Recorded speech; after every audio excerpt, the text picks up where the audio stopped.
बड़े बड़े ब्रांड्स अपने लोगोस को सिंप्लीफाई करते जा रहे हैं, जहाँ पे हो सके वहाँ पे वो black and white colour use कर रहे हैं। ऐसा लगता है कि ये ब्रांड्स अपने कलर से तंग आ चुके हैं और इन्हें खत्म करना चाहते हैं। तो ये ऐसा कर क्यों रहे हैं, और अगर ऐसा करना ही था तो फिर यूज ही क्यों किए। नमस्ते, मेरा नाम हर्ष और मैं हाई क्वालिटी डॉक्यूमेंट्रीज बनाने की कोशिश करता हूँ। सैमसंग का ब्रांड कलर क्या है? डार्क ब्लू, हुआवे का रेड, ओप्पो का ग्रीन, शाओमी का ऑरेंज।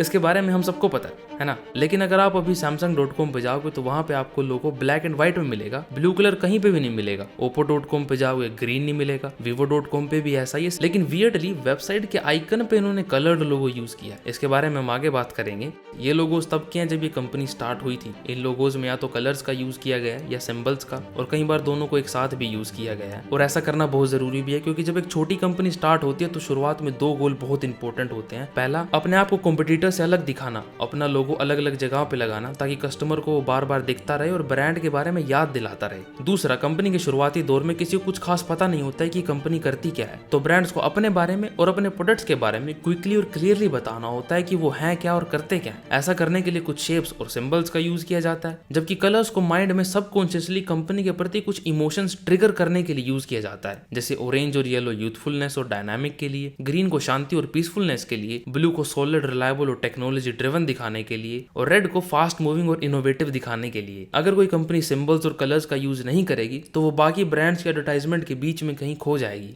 तो अगर ये कलर्स इतने ही अच्छे हैं तो फिर ब्रांड्स इनको यूज करना बंद क्यों कर रहे हैं? वेल, क्योंकि अब ये ब्रांड्स छोटे नहीं रहे। सैमसंग और एप्पल कोई ऐसे ब्रांड नहीं जिनके बारे में आप और मैं ना जानते हूं, तो कलर्स इनके लिए अब नेसेसरी नहीं, एक ऑप्शनल चीज है। और दूसरा, जैसे जैसे कोई कंपनी बड़ी होती है वो अलग अलग सेक्टर्स में एक्सपैंड करती है। जैसे सैमसंग फोन भी बनाती है और वॉशिंग मशीन भी, तो उनको एक ऐसा लोगो चाहिए जो अलग अलग प्रोडक्ट, सर्विसेज और एक्टिविटीज पे फिट बैठ सके। या तो उसकी शेप बिल्कुल डेड सिंपल हो, या फिर सिंपल से फॉन्ट में सिर्फ ब्रांड का नाम हो, ताकि लोगों का साइज कितना भी बड़ा हो छोटा हो हमेशा क्लियर दिखे। लोगों का खुद का अपना कोई कलर नहीं होना चाहिए, ताकि वो किसी भी मटेरियल और कलर के साथ यूज किया जा सके, और वो इतना मिनिमल हो कि उसको जिस प्रोडक्ट पे भी लगाएं उस प्रोडक्ट की डिजाइन लैंग्वेज खराब ना हो। और अक्सर एक ब्रांड दूसरे ब्रांड के साथ कोलैबोरेट करता है तो लोगों को और भी ज्यादा फ्लेक्सिबल होना चाहिए। हाँ, लेकिन कुछ ब्रांड्स हैं जैसे कि एंकर, वो इस प्रॉब्लम को थोड़ा अलग तरीके से सोल्व करते हैं। ये हर एक नई प्रोडक्ट कैटेगरी के लिए एक नया ब्रांड एक नए लोगो के साथ लॉन्च कर देते हैं। लेकिन ज्यादातर ब्रांड जैसे कि एप्पल, वो हर एक चीज के लिए एक ही लोगो यूज करते हैं। इसलिए लोगो जितना ज्यादा पॉसिबल हो सके उतना अब्स्ट्रैक्ट होना चाहिए। और तीसरा, ब्राइट कलर बेशक मेमोरेबल होते हैं लेकिन वो एलिगेंट नहीं होते। ज्यादातर टाइम जो ब्रांड्स अपने आप को प्रीमियम दिखाने की कोशिश करते हैं वही ब्रांड सबसे पहले अपने कलर्स लूज करते हैं। सबसे पहले एप्पल ब्रांड था जो मोनोक्रोम कलर्स को यूज करने लगा था। फिर सैमसंग और वीवो भी अपने आप को प्रीमियम ब्रांड दिखाने की कोशिश करने लगे। सोनी और नथिंग तो start he black and white से हुए थे, क्योंकि अपने आप को प्रीमियम डिजाइनर ब्रांड दिखाने की कोशिश करते हैं। हाँ, लेकिन रियलमी और शाओमी ये दोनों अभी भी काफी सारी जगहों पे अपने कलर्स को यूज करते हैं, जैसे कि इनकी वेबसाइट में, क्योंकि ये दिखाना चाहते हैं ये अग्रेसिवली लो प्राइसिंग और अफोर्डेबिलिटी पे फोकस करते हैं। तो ब्लैक एंड व्हाइट जाना रॉन्ग मैसेज सेंड करेगा। एक बार एक यूनिवर्सिटी में रायन एयर कंपनी पे एक स्टडी हुई थी, जिसमें पता लगा था कि अपने एयरप्लेन्स को जानबूझ के येलो की सबसे घटिया शेड से कलर करते हैं और अपनी मार्केटिंग एड्स को भी इंटेंशनली सस्ता दिखाने की कोशिश करते हैं, ताकि कस्टमर के दिमाग में बात जाए कि सबसे सस्ती फ्लाइट ऑफर करते हैं। और मेरे हिसाब से शायद शाओमी और रियलमी भी अपनी ब्रांडिंग के साथ यही सेम चीज करने की कोशिश कर रहे हैं। हालांकि ये रायन एयर की तरह इतने घटिया कलर यूज नहीं करते, लेकिन जब भी एक्सपेंसिव प्रोडक्ट बनाते हैं तो ये भी black and white colour use करते हैं। तो ब्रांड्स को जहां पे कस्टमर के टेंशन के लिए बाकी ब्रांड से कम्पीट करना होता है वहां पे कलर्ड लोगो यूज करते हैं। जैसे कि सोशल मीडिया वेबसाइट, क्योंकि वहां पे एडवर्टाइजमेंट के लिए बाकी ब्रांड्स के अकाउंट भी होते हैं। भीड़ भड़ाके वाली मार्केट में, क्योंकि वहां पे बहुत सारे डिस्ट्रैक्शंस होती हैं, जैसे कि बाकी ब्रांड्स के बोर्ड्स और लोगोस। ओप्पो और वीवो सबसे ज्यादा इस स्ट्रेटेजी को यूज करते हैं। इसी सेम वजह से वेबसाइट के आइकन्स भी कलर्ड होते हैं, क्योंकि आपके ब्राउजर में एक टाइम पे काफी सारे टैब्स खुले होते हैं। यहाँ तक कि नथिंग कंपनी भी 5 आइकन में कलर्ड लोगो यूज करती है। लेकिन वेबसाइट के अंदर लॉन्च इवेंट्स और महंगे रिटेल स्टोर्स में black and white colour use करते हैं, क्योंकि यहाँ पे ना कस्टमर पहले से ही लॉन्च इवेंट देख रहा है या स्टोर के अंदर आ चुका है, तो कस्टमर की टेंशन पहले से ही उनके पास है। अब गोल बाकी कॉम्पिटिटर से अलग दिखना नहीं है, अब गोल है कस्टमर को कन्विंस करना कि हमारा ब्रांड भी फैंसी और प्रीमियम है। फिर प्रोडक्ट को बेचने के लिए एक और स्ट्रेटेजी यूज की जाती है। अब मान लो कि कस्टमर स्टोर के अंदर आ चुका है, अब उसके आसपास का एनवायरनमेंट ब्लैक एंड व्हाइट है, फिर प्रोडक्ट को कलर्ड रखा जाता है ताकि पूरे स्टोर में आपकी अटेंशन सिर्फ प्रोडक्ट पे जाए और वो और भी ज्यादा शाइनिंग, स्पेशल और एक्साइटिंग लगे। कस्टमर को ऐसा लगे कि इस प्रोडक्ट को लेने के बाद मेरी बेजान सी रूखी जिंदगी में खुशियों के रंग भर जाएंगे।